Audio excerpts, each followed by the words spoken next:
Hello दोस्तों, मैं हूं अमोल और आपके लिए एक बहुत एक सुंदर सी कहानी आपके लिए लेकर आया हूं।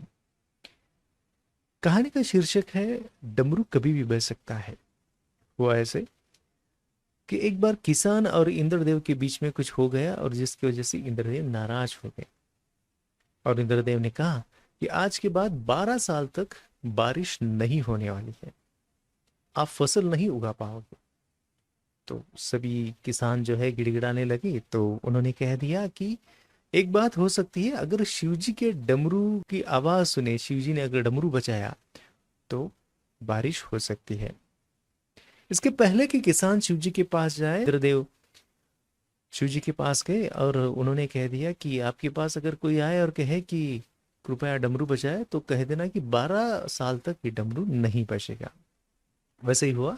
जब किसान शिवजी के पास गए, भगवान शिवजी वो तो बोले ही, तो उनके पास गए तो उनने कह दिया कि डमरू बजाने के लिए, लेकिन शिवजी ने इनकार कर दिया और कह दिया कि 12 साल तक ये डमरू नहीं बजेगा। सभी किसान नाराज होकर वापस चले गए। लेकिन इसमें एक किसान ऐसा था कि जो इसके बावजूद भी वो लगातार खेती का जो भी काम है वो काम करता था, बीज बोता था, खेती की तैयारी करता था। और जब ये सब कुछ कर रहा था, तो उसके जो भी कुछ दोस्त थे, जो भी कुछ जाने पहचाने वाले थे, लोग थे, तो उससे क्या कर रहे थे, उसको मजाक उड़ा रहे थे, उसको ताने दे रहे थे। कह रहे तुम्हें पता नहीं है क्या, 12 साल तक बारिश नहीं होने वाली है, तो फिर ये क्यों कर रहा है। तो उस वक्त उस किसान ने जो जवाब दिया बहुत ही इंपॉर्टेंट है। उस किसान ने कहा कि 12 साल तक बारिश होने वाली नहीं है, मुझे भी पता है। और ऐसा ना हो जाए कि बारिश हो गई 12 साल के बाद और मैं भूल गया कि कैसे खेती करनी है। इसके लिए मैं अभी भी थोड़ा थोड़ा हर रोज डेली थोड़ा सा उसका प्रैक्टिस कर रहा हूँ, सराव कर रहा हूँ। तो ये सभी बातें, ये सीन वहाँ माता पार्वती देख रही थी।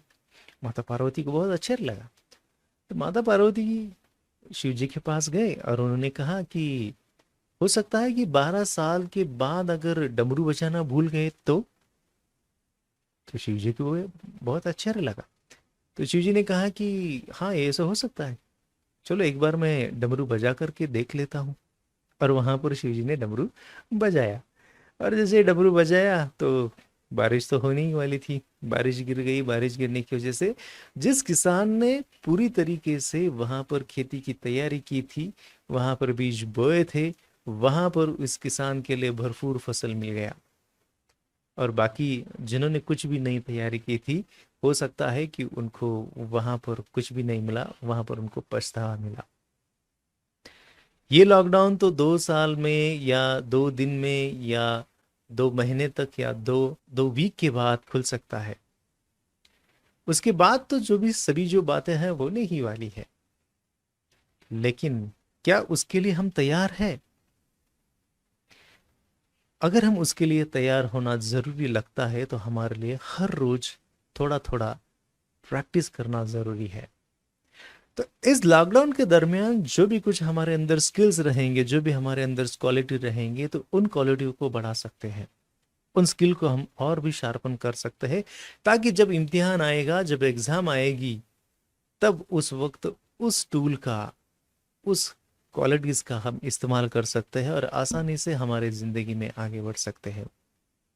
तो ये जरूर हमें याद रखना है, क्योंकि डमरू कभी भी बज सकता है। इसलिए दोस्तों, हमेशा हमें हमारी जो भी क्वालिटीज रहेगी, जो भी स्किल्स रहेंगे, उन स्किल्स को डेवलप करते रहना है। ये कहानी आपको कैसे लगी है, जरूर आप बताना, कमेंट जरूर करना। Thank you very much for listening. Thank you.